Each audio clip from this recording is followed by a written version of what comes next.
आज आप fear files में देखेंगे एक ऐसी डायन की कहानी जो सिर्फ और सिर्फ अंधेरों में आती है और अंधेरों में आकर लोगों को अपना शिकार बनाती है। ये कहानी है डायन गीता की। ये घटना बीती थी मोनिका के साथ, जहां उसकी मॉम पूरे 10 सालों के बाद एक पागल खाने से लौटी थी और उसके साथ आई थी एक बहुत ही खौफनाक डायन जिसका नाम गीता था, जो केवल अंधेरे में रहा करती थी। आखिर कौन है वो डायन और क्या है इस डायन की कहानी? क्या मोनिका खुद को और अपनी माँ को इस डायन के हाथों से बचा पाएगी या फिर क्या होगा? ये जानने के लिए देखते रहिए फियर फाइल्स, डर की सच्ची तस्वीरें। कहानी की शुरुआत में हम मोनिका को देखते हैं जो कि अपने बॉयफ्रेंड विनोद के साथ हॉस्पिटल जा रही थी, क्योंकि उसको हॉस्पिटल से कॉल आया था। डॉक्टर ने उसको अर्जेंट मीटिंग के लिए बुलाया था। मोनिका थोड़ी सी डरी हुई थी। उसके बाद तभी उसके बगल में बैठा उसका बॉयफ्रेंड विनोद उससे पूछता है कि एक्चुअल में माँ को हुआ क्या था। उसके बाद तभी वो उसे बताती है और उससे कहती है, मेरी माँ एक आईएएस ऑफिसर हुआ करती थी, लेकिन पता नहीं अचानक उनको एक दिमागी बीमारी हो गई, जिस वजह से उनका पूरा ख्याल पापा रखा करते थे। लेकिन जब उन्होंने पराग को जन्म दिया तो उनकी हालत और बिगड़ने लगी थी। और तो और पापा की भी अचानक मौत हो गई। हम दोनों बहुत छोटे थे जब ये सब हुआ था, इसलिए फिर हम दोनों को हमारे मामा ने संभाला और माँ को एक पागल खाने के अंदर भर्ती कर दिया। मोनिका ने विनोद से ये सब बातें कही थी। दोस्तों, रास्ता काफी लंबा था और तभी वो लोग शाम तक उस हॉस्पिटल तक पहुंच गए थे। हॉस्पिटल पहुंचने के बाद मोनिका तुरंत ही डॉक्टर से मिलती है, जहां डॉक्टर मोनिका से ये कहते हैं कि अब तुम्हारी माँ ठीक हो चुकी है, तुम इसे अपने साथ घर ले जाओ। उसके बाद तभी मोनिका अपने माँ के कमरे में उसे देखने के लिए जाती है, जो कि एकदम फाइन थी। और तभी डॉक्टर्स कुछ दवाइयां लिखकर उसकी माँ की छुट्टी कर देती हैं। और तभी मोनिका और विनोद माँ को अपने साथ घर ले आते हैं। उनके जाने के बाद एक नर्स डॉक्टर से कहती है कि अभी ये तो पूरी तरीके से ठीक भी नहीं हुई, तो फिर आपने इनको क्यों जाने दिया? और तभी वो डॉक्टर कहता है, जाने दो, अगर ये हॉस्पिटल के अंदर रहेगी तो ना जाने कितनी मौतें होंगी। इससे हमको ये पता चल चुका था कि कहीं ना कहीं इस हॉस्पिटल के अंदर कुछ मौतें हुई थी। एनीवेज, घर जाने के बाद मोनिका अपनी माँ को पराग को दिखाती है, जो कि उसी का बेटा था, लेकिन वो उसे ज्यादा पहचान नहीं पाती क्योंकि वो काफी सालों के बाद अपने बेटे को देख रही थी। और तो और पराग भी नहीं पहचान पाता कि ये मेरी असली माँ है। उसके बाद तभी मोनिका किरण यानी कि अपनी माँ के नाखून देखकर काफी शौक हो जाती है और अपनी माँ से कहती है कि हॉस्पिटल के अंदर तुम्हारी बिल्कुल भी देखभाल नहीं हुई, ना तो तुम्हारे नाखून काटे गए। दोस्तों, नाखून की बात सुनकर उसकी माँ काफी डर जाती है और मोनिका से कहती है कि ये नाखून वाखून मुझे नहीं काटना, ये उसे पसंद नहीं है। मोनिका उससे पूछती है कि आप किसकी बात कर रही हो, लेकिन वो उसे कुछ भी नहीं बताती। और हम किरण के चेहरे पर एक अजीब सा डर देख पा रहे थे। इसी बीच अचानक उस पूरे कमरे की लाइट चली जाती है और पूरे कमरे के अंदर हो जाता है अंधेरा। और तभी हम बाहर की तरफ उसी कमरे के बाहर एक काले साए को देखते हैं, जो कि कोई और नहीं, वही डायन गीता थी। मोनिका उसे देखकर काफी शॉक हो जाती है, लेकिन अचानक से लाइट आने के बाद वो डायन वहां से गायब हो जाती है। उसके बाद तभी शाम के वक्त सभी के सभी लोग खाना खाने के लिए तैयार बैठे थे और तभी पराग अपनी माँ को खाने के लिए बुलाने के लिए जाता है। और वो जैसे ही उसके कमरे के अंदर जाता है तो वो देखता है कि उसकी माँ ना जाने किससे आपस में बात कर रही है। पराग लाइट को ऑन कर देता है और उसकी माँ कहती है, लाइट को ऑफ करो, मुझे बिल्कुल भी पसंद नहीं है, मुझे अंधेरे में रहने की आदत है। उसकी माँ उससे कहती है कि मेरे लिए खाना यहीं पर लाकर दे दो, बाहर बहुत उजाला हो रहा है। और तभी पराग वापस जाकर अपने दीदी से यह बात बोल देता है। पराग एक बच्चा था और वो अब अपनी माँ को देखकर ही डर जाया करता था। उसके बाद तभी आधी रात को पराग को अपनी माँ के कमरे में से कुछ आवाजें आती हैं और वो जैसे ही उनके कमरे में चेक करने के लिए जाता है तो वह देखता है कि उसकी माँ फिर से न जाने किसी से बात कर रही थी। उसकी माँ उससे कहती है, तुम जाकर अपने कमरे में सो जाओ, मुझे और गीता को तो सुबह तक गप्पे लड़ाने की आदत है। भाई, पराग को कुछ भी समझ में नहीं आता कि माँ किस गीता से बात कर रही है, क्योंकि उसके सामने तो कोई भी नहीं था। फिर तभी इतने में पराग वहां से वापस लौटता है अपने कमरे की ओर, लेकिन जाते वक्त वो अपनी माँ के कमरे की तरफ देखता है जहां उसे उसकी माँ के साथ वही काली सी डायन गीता दिखाई देती है। इसे देखकर पराग काफी डर जाता है और फौरन ही अपने बेडरूम पर जाकर लेट जाता है कि तभी इतने में वो देखता है थोड़ी देर के बाद उसके कमरे का दरवाजा कोई खोलने की कोशिश कर रहा है और रात भर की इसी हलचल के मारे वो सो नहीं पाता। उसके बाद तभी सुबह होती है। सुबह उसकी बहन मोनिका उसको स्कूल के लिए उठाने के लिए आती है और तभी वो अपनी बहन को रात वाली बात बताता है और कहता है कि माँ किसी गीता नाम की औरत से बात करती है। उसकी बहन ये सब सुनकर काफी शॉक हो जाती है, जैसे कि मानो उसने पहले भी यह नाम सुना हो।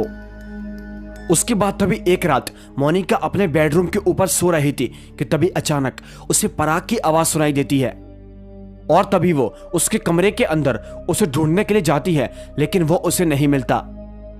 तभी वो दूसरे कमरे के अंदर जाती है जहां पर पूरी तरीके से अंधेरा था और उसे सामने टेबल के ऊपर कोई काली परछाई बैठी हुई दिखाई देती है जो कि न जाने कुछ खरोच रही थी। मोनिका फौरन ही लाइट ऑन करती है और वो वहां से गायब हो जाती है और वो जैसे लाइट को ऑफ करती है तो वो उसी जगह पर बैठी हुई थी। उसके बाद तभी मोनिका समझ जाती है कि ये एक डायन है और ये बस अंधेरे में उसे दिखाई देती है। उसके बाद दोस्तों तभी वो डायन उसके ऊपर अटैक करती है, लेकिन इतने में मोनिका लाइट को ऑन कर देती है जिस वजह से वो हवा में गायब हो जाती है। उसके बाद जब वो पराग को ढूंढते ढूंढते उसके पास जाती है तो वो उसे गोदरेज के अंदर मिलता है जो कि एक टॉर्च पकड़कर बैठा हुआ था। उसके चेहरे पर उस डर को देखकर साफ साफ समझ में आ रहा था कि ये उसी डायन से बचकर छुप रहा है। दोस्तों फिर तभी सुबह होती है। सुबह के वक्त मोनिका अपने कमरे के अंदर बैठकर चाय पी रही थी, लेकिन तभी अचानक उसकी नजर उसी टेबल पर पड़ती है जहां पर कल रात वो डायन बैठकर कुछ खरोच रही थी।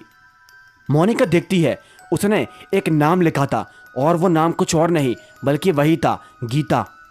ये सब देखकर वो काफी डर जाती है और वो ये सब बातें अपने बॉयफ्रेंड विनोद को भी बताती है, लेकिन वो उसकी बातों पर ज्यादा खास विश्वास नहीं करता।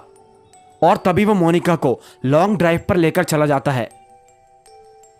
उनको लौटते लौटते रात हो जाती है और रात के वक्त पराग अपने घर के अंदर अकेला था, लेकिन वो घर के बाहर बैठकर वीडियो गेम खेल रहा था।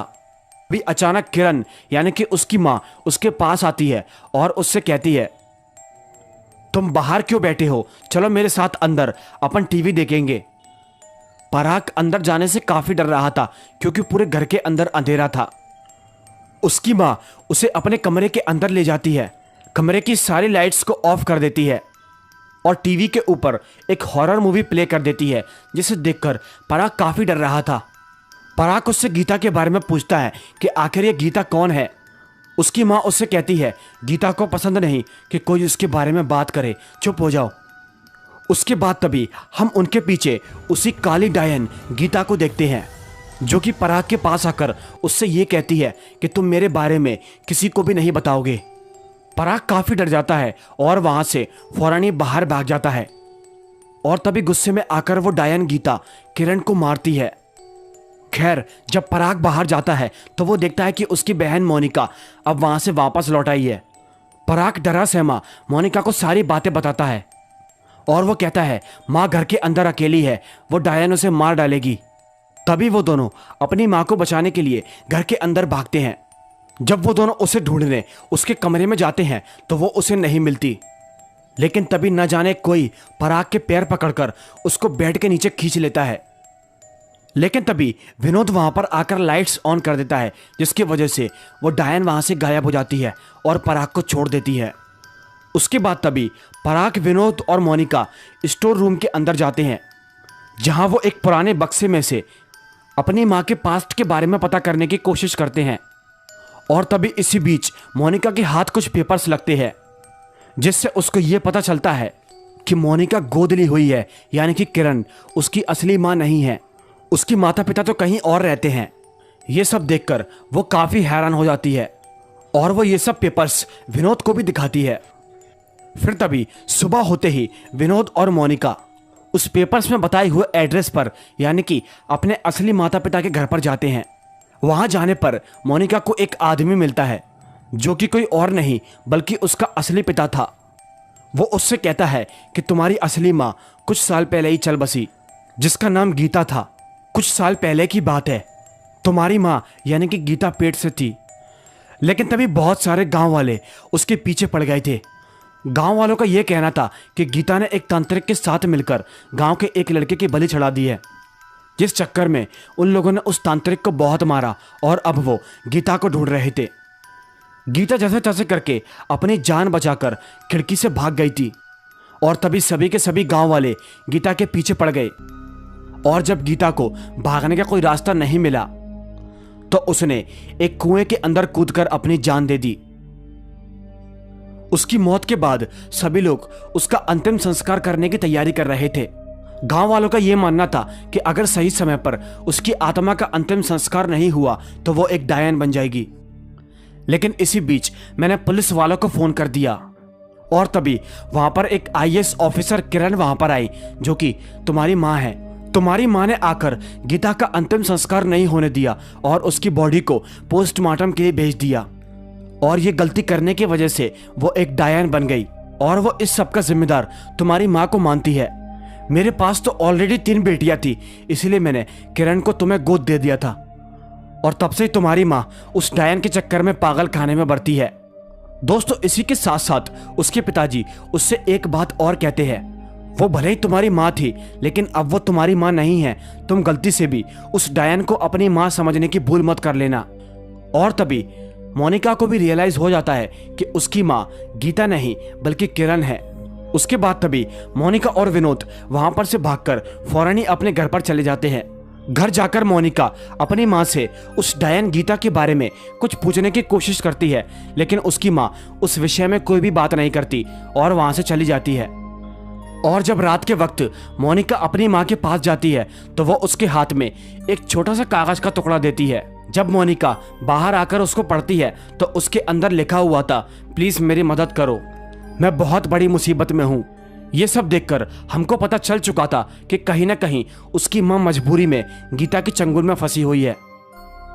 और तो और ये सब देते हुए उस डायन गीता ने उसको देख लिया था, इसीलिए वो उसको बहुत मारती है। अपनी माँ की चीख की आवाज सुनकर मोनिका और उसका बॉयफ्रेंड विनोद वहां पर पहुंचते हैं। तभी वो डायन वहां से गायब हो जाती है।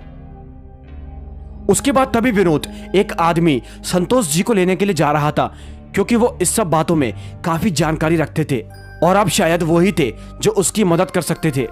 जाते वक्त वो डायन उसको डराने की काफी कोशिश करती है और वो उसकी कार पर ही अटैक कर देती है, लेकिन कार की लाइट्स जलने के बाद वो डायन वहां से गायब हो जाती है।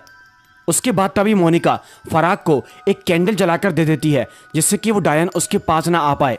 और उसके बाद जब वो अपनी माँ के कमरे में जाती है तो वो डायन उसके ऊपर अटैक कर देती है, लेकिन उसकी माँ वहां आकर उसे बचा लेती है। और जब वो वापस फराग को ढूंढने के लिए जाती है तो वो डायन उसे एक गोदरेज के अंदर बंद कर देती है। जब मोनिका उसके पास जाती है तो वो उसका भी गला बहुत ही जोर से दबाने लगती है, लेकिन तभी इतने में संतोष जी और विनोद वहां पर आकर उन दोनों को बचा लेते हैं। और बाहर जाकर संतोष जी बहुत सारी आग जला लेते हैं, जिससे कि वो इस डायन को इसी आग के अंदर जलाकर मार दें। सभी के सभी लोग कुछ मंत्र पढ़ना शुरू कर देते हैं और तभी वो डायन वहां पर आती है और उनसे ये सब करने को मना करती है। वो उसकी बात को नहीं मानते, इसीलिए वो सारी आग को बुझा देती है और संतोष जी को भी काफी मारती है। लेकिन उसके बाद तभी उसकी माँ किरण वहां पर आ जाती है अपने बच्चों को बचाने के लिए, और वो उस डायन से कहती है, मेरे बच्चों से दूर रह, तू क्यों पड़ी है मेरे पीछे। वो डायन कहती है कि तूने मेरा अंतिम संस्कार नहीं होने दिया और ना ही मेरे पैरों में कील टुकने दी, क्योंकि दोस्तों उस वक्त पर किरण जी ने उसकी बॉडी को पोस्टमार्टम के लिए भेज दिया था, जिसकी वजह से उसका अंतिम संस्कार नहीं हो पाया था और अब वो डायन बन गई।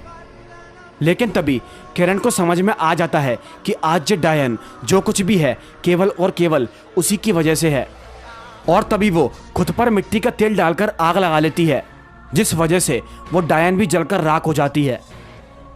उस डायन के मरते ही इस एपिसोड का दी एंड हो जाता है। दोस्तों, आपको फियर फाइल्स की ये कहानी कैसी लगी?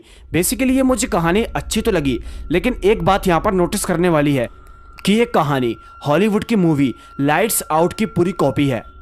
मैं उस मूवी को भी कल अपलोड करने वाला हूं अपने दूसरे चैनल गोस्ट माइंड पर, जाकर ज़रूर देखिएगा और मुझे बताइएगा ये मूवी अच्छी थी या फिर ये एपिसोड। तो चलिए हम मिलते हैं आपसे फिर किसी एक नई कहानी में। तब तक के लिए बाय एंड